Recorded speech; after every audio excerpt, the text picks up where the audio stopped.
David Franklin here, again with the National Day of Prayer. Listen, this year's theme, is Hear Us, Forgive Us, and Heal Us.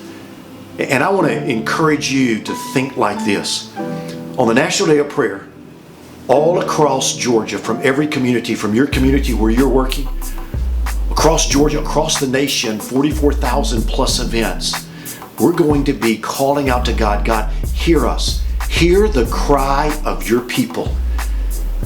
What a beautiful thing it is. Music to God's ears is God's people crying out. But we want to make sure we're doing it like this. We want to say, hear us, O God.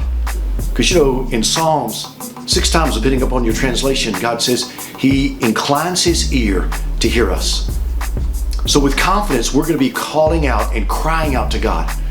And what a beautiful thing it is for God to hear in your community, all across the state, this cry from His people. God, hear us from heaven, because we want God to hear us, because we know that when God hears us, and He does, He's going to respond. So as you're working, preparing, let me just encourage you, as the people you're talking to, tell them, listen, let's call out to God, let's cry out to God, and let's ask God like Daniel did.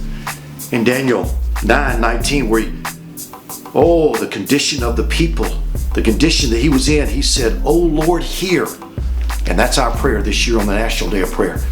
And so, whether you're early morning, at a breakfast, or at noontime, or that evening, the cry across Georgia starts with, "Oh Lord, hear us." Listen, thank you for what you're doing.